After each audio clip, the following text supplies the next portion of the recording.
The Darksaber is an incredibly ancient and unique black-bladed lightsaber that was created by the first Mandalorian to ever be inducted into the Jedi Order, Tar Vizsla. After it was forged by Tar Vizsla and used by him until his death, it was stored deep inside of a secure vault at the Jedi Temple on Coruscant for many years. Unfortunately for the Jedi Order, members of Tar Vizsla's Mandalorian house, House Vizsla, reclaimed the sacred weapon from the grip of the Jedi Order during the fall of the Old Republic, bringing it back into the hands of House Vizsla for the first time in a long time. So I'm going to break down every single owner of the incredible Darksaber and why it will be very important in The Mandalorian Season 2. Before we get into it, make sure to smash the subscribe button for more awesome Mandalorian Season 2 content. Only a small percentage of you guys are subscribed at the moment, so if you enjoy the video, make sure to slice the big red button down below with your Darksaber. The Darksaber is an incredibly unique black-bladed lightsaber because there is only one of them in existence. The blade of this unique weapon is shorter than most other lightsabers and is shaped like a regular sword with a distinctly Mandalorian-shaped hilt. The sound that the Darksaber emits is also a much higher pitched screech than regular lightsabers, in part because of its unique darkened kyber crystal inside, which powers the blade and serves as a conduit for the Force to flow through the weapon.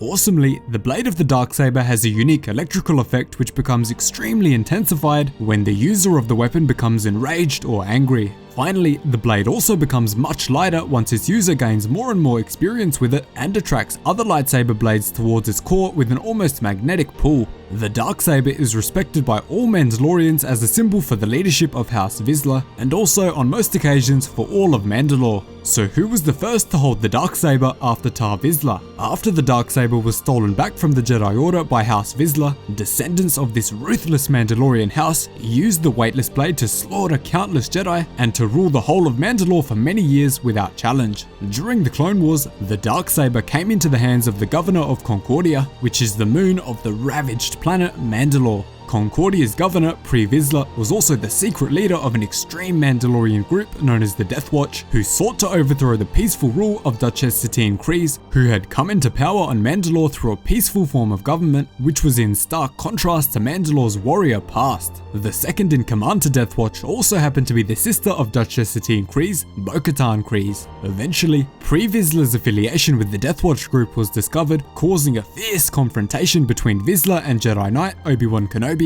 where Kenobi came out on top after an intense battle in the Death Watch hideout on Concordia. And for those of you who are watching this because you haven't seen the Clone Wars, this Death Watch group will be very important in The Mandalorian Season 2 because they are the same group who rescued Din Djarin in his flashbacks. Not long after the Death Watch name became public knowledge to the citizens of Mandalore, Pre Vizsla and Bo-Katan went into exile and formed a new base of operations on the icy world of Karlak, before eventually discovering the two Zabrak brothers, Savage Opress and Darth Maul, who of course was no longer a Sith Lord. Maul, Savage and the Death Watch then formed a strong alliance together, with Maul also creating a group of the galaxy's most disgraceful and dodgy criminals called the Shadow Collective.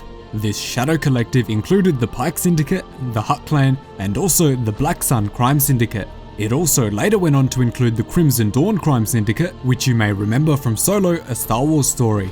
The goal of this group was to once again overthrow the Duchess of Mandalore, Satine, and place it under the control of Pre Vizsla and the Death Watch. To do this, the Shadow Collective would fake an invasion of Mandalore and then have the Death Watch come to the rescue of the citizens in order to show that Duchess Satine, who of course was a pacifist, was extremely weak and that the Death Watch were the only ones strong enough to rule Mandalore. This plan actually worked, but Pre Vizsla then betrayed Maul and Savage Opress, tossing them into a prison cell on Mandalore. Not long after this, however, Maul and his brother viciously broke their way out of the prison cell, and Maul, a non-Mandalorian, challenged Pre Vizsla to a traditional Mandalorian duel. Under Mandalorian tradition, a request to duel in this way could not be refused, and even further, if the person who was being fought held the Darksaber, the winner of the fight would become the new holder of the Darksaber and the ruler of Mandalore. The two went head to head in a ferocious battle, locking their red and black blades together time and time again, until eventually, Maul took the upper hand and disarmed Pre Vizsla. As Pre Vizsla knew he was defeated, he bowed his head towards the floor and allowed Maul to cleanly slice his head off with honor. This monumental event split the group of Death Watch into two, those who would accept an outsider as the ruler of Mandalore, called the Super Commandos, and those who would never accept an outsider, called the Night Owls, led by Bo-Katan. The holder of the Darksaber is now Maul, Only a short while after taking hold of the Darksaber, Maul was viciously attacked by his former master Darth Sidious, where he was cruelly defeated and his brother was brutally executed. This technically makes Palpatine a temporary holder of the Darksaber since he defeated Maul in single combat, but Palpatine had no interest in Mandalorian tradition, causing him to throw the ancient blade to the floor, to be later collected by Prime Minister Olmec, who will be very important later as Maul's puppet Prime Minister of Mandalore. Not long after this, Maul is rescued by his loyal Mandalorian super commandos from a highly secure and horrid prison on the cold world of Stygian Prime, which you might remember from Star Wars Rebels, where the body of Master Luminara was held. After many years of holding the Darksaber and the rulership of Mandalore, Maul eventually lost interest in his Mandalore adventure and focused his attention on a young Jedi Padawan named Ezra Bridger.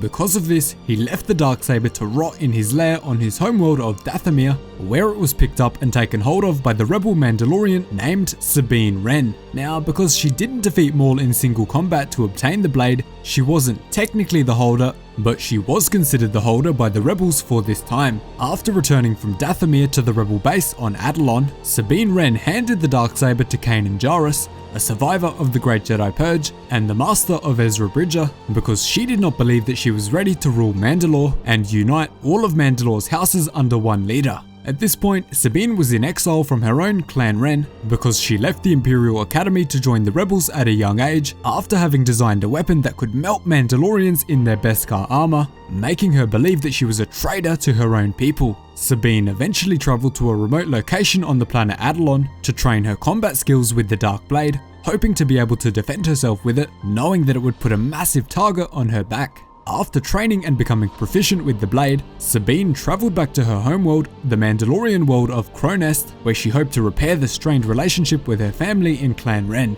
Once there, however, her mother, Ursa Wren, was extremely disappointed that she had not obtained the blade in single combat from Maul, and because of this tried to trade the Darksaber to the Imperial Governor of Mandalore, Gar Saxon, who was in charge of keeping the clans of Mandalore under the iron fist of the Empire. She did this so that Clan Wren would be shielded from Sabine's treacherous actions against the Empire and grant them safety, but unfortunately, Gar Saxon did not keep his word and tried to assassinate Ursa Wren with the Darksaber while signaling for his men to massacre and slaughter the rest of Clan Wren. Eventually, Sabine and Saxon began a ferocious battle, with Sabine eventually knocking Saxon to the ground and holding the Darksaber and Ezra Bridger's green lightsaber to his throat, ready to execute him. If she had done this, she would have been viewed as the rightful holder of the Darksaber and the rightful ruler of Mandalore, but instead, she chose to spare him. Fortunately, however, Ursa Wren chose to kill Gar Saxon anyway with a single blaster bolt. After this, Sabine Wren stayed on Cronest with her family while the rebels continued their quest to defeat the Empire in hopes of searching for the true holder of the Darksaber and the worthy leader of Mandalore.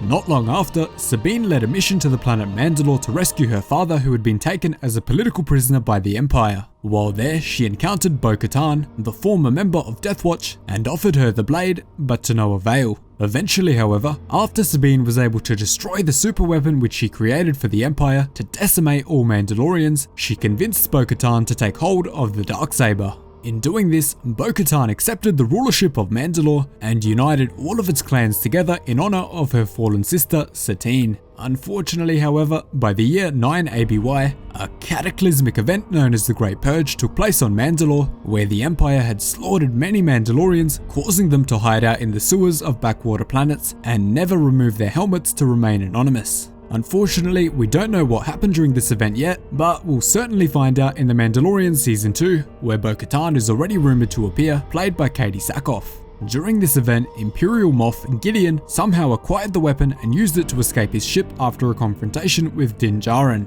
So that is every holder of the Darksaber. Thanks so much for watching, hope you enjoyed the video. Cheers guys, hope to see you in the next one.